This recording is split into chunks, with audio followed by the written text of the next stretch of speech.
What's up, everybody, and welcome back to my channel. Sorry I'm a little bit late today. I'm just preparing because I've got some back-to-back streams going on today after this one. I'm going to be with my channel members from 8:30 EST until about 11:30 EST, recapping the final 3 episodes of Teen Mom 2 Season 1 streaming on Netflix. I was like, okay, I'm going to be taking a couple of weeks off, so I really just want to make sure that I am absolutely done with that series. I'd really been taking my time, like enjoying the series one by one, but at this point, I do need to just wrap it up with that. So I am going to be with you guys a little bit later. If you guys want to join us, definitely make sure to hit that pinned comment, and you'll see us right after this. So we start at 8:30. Channel members, I see a couple of you guys in here. I see Ramster, I see Brandy, I see Anna, and some other comments are just streaming really quickly here, so I'm not able to catch back up.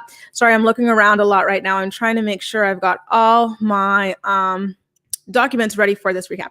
All right, you guys. So this is a recap of Janelle's Addicted to Growth miniseries, episode 4. And in this episode, she actually confirms, oh, Princess T is here as well, and Cass Adams, Jennifer Berger. Hey guys, I'm so excited to finalize those recaps for you a little bit later. So she confirms that MTV had a very hawk eye on her as she kind of attempted the separation from David. And I think that it lends credence, Piper, hey girl, lends credence to the rumors that they were leaving the door open for her to return to the series if she did in fact leave David. And of course, now we know that she didn't ultimately end up leaving him, and maybe that's why the whole thing wound up falling apart. But anyway, we'll get to that a little bit later. Just a quick heads up, this episode of her docuseries was much shorter than the usual. They're usually like 30 minutes or something like that, or 20 something minutes. This one was only 14 minutes, so this is going to be quite the quick recap. So at the very beginning of the video, we see her at the court signing the no contact order with the talent agency lawyer. And then she brags about being noticed by the security guards as she walked in. And I was wondering if anybody else noticed like how kind of like odd that is. It's like, here you are, going to the court to file an order of protection against someone that you're claiming terrifies you and your children and, mistreats your children, but you're more preoccupied by who noticed you. And you really want to make sure that that is on camera. And then, not only that, but she talks about someone took a picture of me in the courthouse as well. And she kind of is dusting off her own shoulder about how, how often it happens and stuff. And I'm just like, okay, this is very awkward because she had been doing this in earlier episodes as well. Remember, she was like, it's hard to go out to eat when you're recognizable. People want to take pictures of me. Guys, if you want to take pictures of me or whatever, just ask me and I'll be more than willing to take a photo with you. And, just little comments like that were just, to me, a little bit out of place. I will say, though, in defense of her, before I get to ABC Readings comment, that I didn't think it was very appropriate for someone to try to sneak a photograph of her inside of the magistrate's office while she was filing an order of protection. I didn't even know that that was a thing you could do inside of a court place or a place where really serious things are handled. At this time, she was running away from, her husband, who was allegedly abusive to her. So why would a person think to take a photograph of anybody in a vulnerable place like that, where their location would be exposed, and that would put them in danger and their children in danger? I did think that it was very shady of the fan to do that and in very poor taste.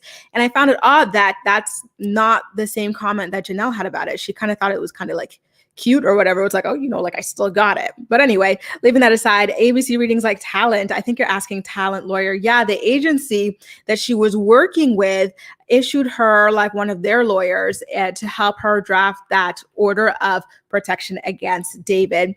Hey, thank you so much for being here, TNZ. I'm doing well, and I hope you're doing well as well.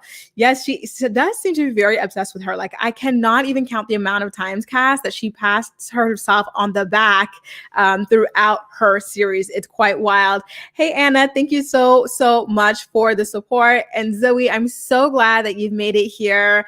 Could you imagine wanting your traumatics? Yes, it's very, very weird. And I do have to say as well, you guys, just a reminder, in 2 episodes back, episode 2, she talks about how she didn't have the time to pack toys for her children for the hotel when they were running away. But in that same episode, she talks about how she had hired someone to follow them to film it for this series that she's airing on YouTube. So it really goes to show you where her priorities lie. And it's just so peak Janelle. Like, if that's not peak Janelle, then I don't know what is. Hey, Jaleesa, nice to see you again. You were here yesterday as well. And hey, Ayan, welcome to your first live.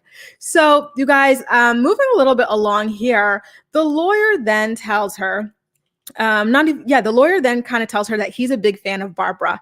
And it just gets weirder and weirder. He's like, like, I love Barbara. Like, she's like this. She seems so nice. And Janelle's like, like, she's not that nice. Like, she wanted to get like a house with me in Nashville. And I was telling her like, no. And then she just goes into why that would not be a good idea. And then the lawyer, who's fanboying over her mom and teen mom in general, is like, well, it would make for a good show, which is true. But it's like, we're over here filing an order of protection because she is allegedly fleeing from abuse. Maybe now is not the best time to be talking about what show she could do with her mom. I don't know. I might be just a little bit crazy, but all of these things kind of did stick out to me. So as they get into the car back to like a place to meet up, the lawyer also told her to put out a statement before people could begin to make up stories. I think that was in regards to the woman taking the sneak photo of her and possibly like releasing it through TMZ, Radar Online, or whatever it might be, social media in general. And so Janelle says, it went through a lot of different people. I gave the final approval, but it wasn't, 100% my words or anything like that.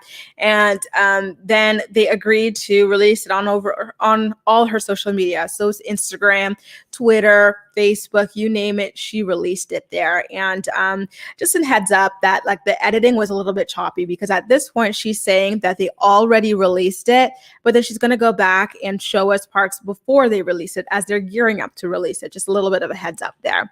So, following up on the fact that this was just released at this point, she talks about how Radar Online emailed her about the statement, but that TMZ and Radar talk, SHIT about her, unlike Us Weekly. She does have a contact at Us Weekly that she could talk to about the statement, but the contact has not even like reached out about the statement that she released. And so, I think that, again, is a very weird conversation for a allegedly battered woman to be having, right? Like or maybe like, is this just something that is normal because she's in a different world? Like, I think the average woman doesn't even have to think about this, but like, I don't know, like they weren't even like, how would we field questions if they came in from all of these sources? Like, what are we going to do? They were like, how can we court all of these sources? She's saying, I have a contact at Us Weekly, but they haven't reached out to me yet about this story. Like, you know what I mean? Like, is that strange? Or is it just that she has to think about things differently because she was on television? Hey, KD, thank you so much for the super chat. I'm so glad to have you here. Janelle and David shouldn't be allowed to raise children. They're just, it's so sad to me what those children go through, what was exposed in those court files and the fact that they were still forced to go back after everything was revealed. It's really heartbreaking. Wait, so she was trying to sneak away without sneaking away. That's the thing. That is the thing, right? It's like, which is it that you're trying to do at this point? Princess Tia is asking, is the lawyer Dustin? You've got to wonder at this point. Honestly, though, Dustin was just so professional and so good that this person to me compared to him seemed like amateur hour. Like there was just so many inappropriate comments and like just side conversations going on that I just didn't really understand. Joe Cool says, did Janelle fake separating to get a divorce from David? She didn't ultimately end up getting a divorce. And if she, did the separation and divorce, she could have filed for it, but not by now. So I think that she faked it in order to see what would happen, like in terms of television networks reaching out to her for work. She talks about how MTV kept a really close eye on her during this time. And we examined the statement from MTV when they initially let her go as well. So it seemed like they left the door open for her. And it seemed like, that is what she was inching or gearing towards when she kind of tested this out. Brandy says, anyone else think the agency is MTV? They saw everything firsthand, so it would make sense. Plus, I'm pretty sure I heard Kristen and Larry's names in her series. Guys, let me know if you agree with Brandy's theory. One thing I will say is I'm going to pull up the photo here and actually just put it right here. Sorry, Brandy, I'm going to remove your comment while I'm answering to it. But, she says MTV had an eye on us when I separated, me and David when I separated. And then I did see Larry and Kristen's names being brought up, but it was in the context of her agency lawyer saying that they had sent a copy of the statement to Larry and who's my arch nemesis and Kristen as well. So it wasn't like, like, hey, Larry, pass me the coffee. Okay, Kristen, I'll pass it to you, kind of a thing. Like they were in the room or anything like that. You know what I mean? Breezes, hey, welcome to the channel membership. I'm really looking forward to getting through those last 3 episodes of Teen Mom 2 Season 1 with you very, very soon. Fake news. We've heard this story many times before. I completely agree. Hi, Aaliyah. Hope you're doing well, having a great weekend as well. And yeah, it seems like everyone's kind of agreeing that this might be a little bit of the fake news, you guys. Yeah. We always seem to be on the same page here. I thought the same thing. Yes. And someone else did hear Larry's name as well, Brandy. So yeah, it seemed to be a really big thing over there. Thank you so much, Ramster. You are so, so kind. And I'm really looking forward to chatting with you again soon. Thank you. She would have 100% said if it was MTV. She loves to brag too much. And, I don't know, you guys. I feel like as well, just like Sammy said, she loves to brag. And Janelle is also a really horrible editor. Remember, in the first episode of her last mockumentary that she was releasing on YouTube, she kept in really, really unflattering scenes. The first one being Ensley as a 3-year-old trying to come into a room to see what her mom's up to, and Janelle literally screaming at her for entering said room. And then she showed David doing what many of us would consider psychologically abusing his daughter Marissa on the phone when she was terrified to come back to the land as well. So I think that this would have slipped in. So Carla says, of course, MTV would take her back. It's blatantly clear that the only reason she was let go is because of David. Even after all the things she did before she met him, she is fumbling the bag. And that is exactly it. That's what makes it so damn sad that she couldn't kick him to the curb. She had all the support in the world, and this is still where she wound up. I just can't believe it. It's wild to me. It's unfair for David and Janelle to get these kids back. Yeah, after there was no evidence of Nugget being killed. And it's not even just the Nugget situation, Joe. It was just also like the stuff with Kaiser, what was going on with Kaiser. It was, I don't know. It was like a huge multitude of things that I felt like should have stopped them from being able to get the kids back, and especially Marissa's testimony. She was up there being really brave, talking out of her own mouth, talking about, the substance abuse going on in the house, the verbal abuse, et cetera, et cetera. And Janelle did confirm everything that Marissa said about like being terrified to be around them, and especially her father, David, as well. So, remember, the day that Janelle filed this order of protection was also on Halloween Day. So she talked to her, handlers about how she planned to trick or treat with the kids later on because, again, it was Halloween Day. And then, as she's kind of sitting in that conference room or whatever, an agency representative called and told her not to say anything else once the statement was out, even if David did respond. And then the rest of the people coach her through posting it on IG and Twitter as well. This is that jumpy editing that I was telling you about, because a couple of minutes ago we were talking about how she had published it, right? And they were wondering if Us Weekly reached out, or if TMZ or if Radar Online reached out. So then we jump into the pre-publishing it. And then she talks about how she used to argue with David all the time because he would constantly post his vile and hateful opinions online instead of just, being quiet and, letting people guess about whether or not he's stupid, and hateful or whatever. And I don't know that I believe her about that, because Janelle to this day posts the same stuff. She posts a lot of really problematic, really hateful, really just ignorant things that match up with David's statement. So I don't know, why is she talking? She's and I still argue with him about this. And I just don't get it, I just don't get it. Petra asks, how old is Jace at this point? Janelle's going to have all her kids in therapy, and hopefully they don't turn out like her or David. Jace is 11 or 12 at this point, I believe. So it's been going on for quite a while for that poor child. And he is already in therapy. He's got a psychiatrist, and he's had a psychiatrist for a couple of years. I remember some of the really sad stuff that the psych used to tell Barbara about the way that he feared David in particular. Yeah. Shandita, where did this come from? Yeah, like, they're definitely up for discussion and they're just such so fascinating. Like, you just can't help but talk about people who are on television. It's like, I don't know. I think I'm really fascinated by what it is that they're doing in their lives. They're both pathological liars. They know how to play the court systems. And I absolutely, absolutely agree with that as well.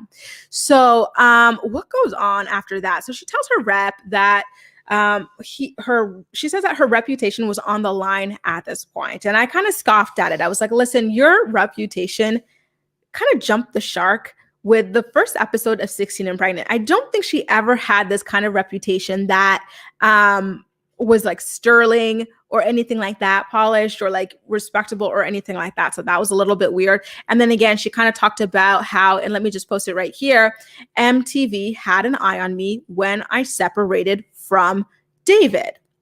So, like, again, she had that opportunity, but she did ultimately wind up sacrificing it for the second time instead of just running towards like, the situation with David for the second time over. But you know what? This is very typical of Janelle, because in the episodes of Teen Mom 2 season 1 that I'm watching right now on Netflix, I binge watched the last 3 episodes earlier. Like, it was with Kiefer. It was a similar thing with Kiefer. Kiefer was obviously using her for her money. And then, at a certain point, he puts her in his friend Mike's family beach house, knowing that like they were forbidden from being there. And instead of staying the night with her there, what does he do? He goes away to snort some lines with some friends and drink and leave Janelle there alone. The police come. She gets arrested by herself. And then what does Boo Boo the fool do? She goes, I'm lonely. I have no one to tell me they love me. I'm going to bail Kiefer out.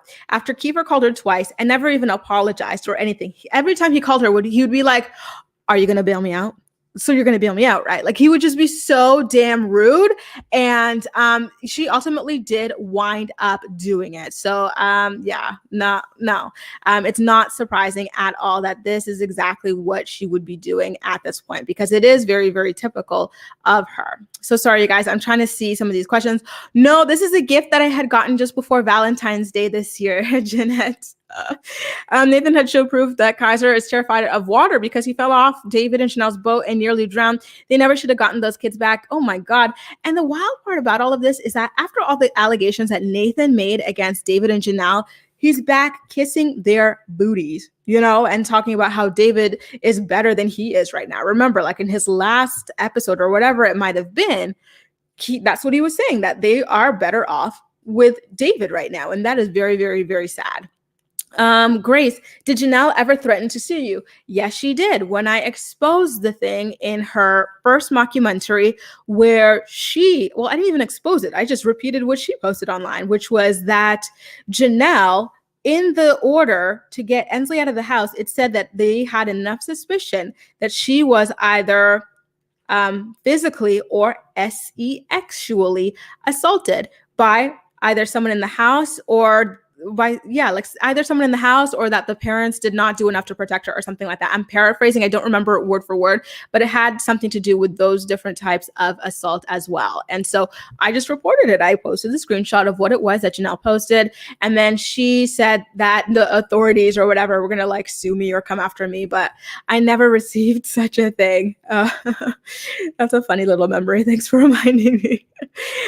So what happened next? So back to the comment Brandy made earlier about Larry and my arch nemesis, Kristen.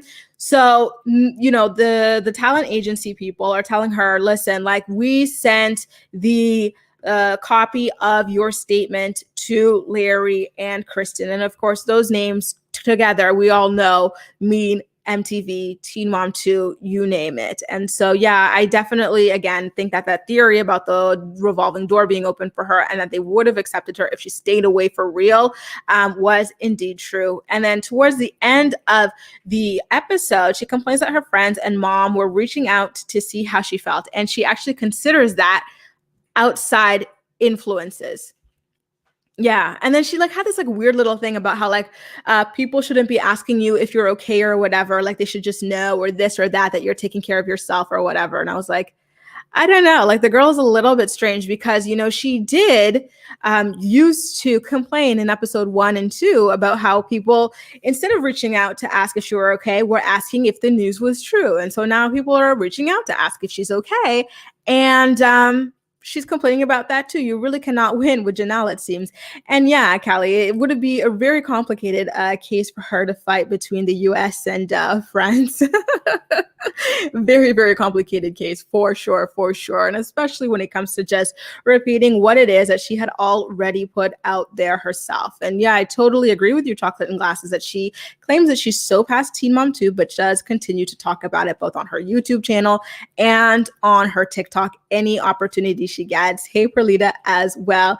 And yes, okay, guys, that does it. A little quick recap of what went down on episode 4 of Janelle's Addicted to Growth series. Again, it's been so nice chatting with you guys. I really enjoyed a live session yesterday as well. Right now, I gotta get ready. I'm gonna do a 3-hour stream for my channel members about Teen Mom 2 season 1. And yeah, I'll see the rest of you guys again in March, mid-March to like late March. I don't know, but I'll see you guys a little bit later. So as usual, thank you so much for joining me, and I'll see you in my next video. Take care, you guys. Bye.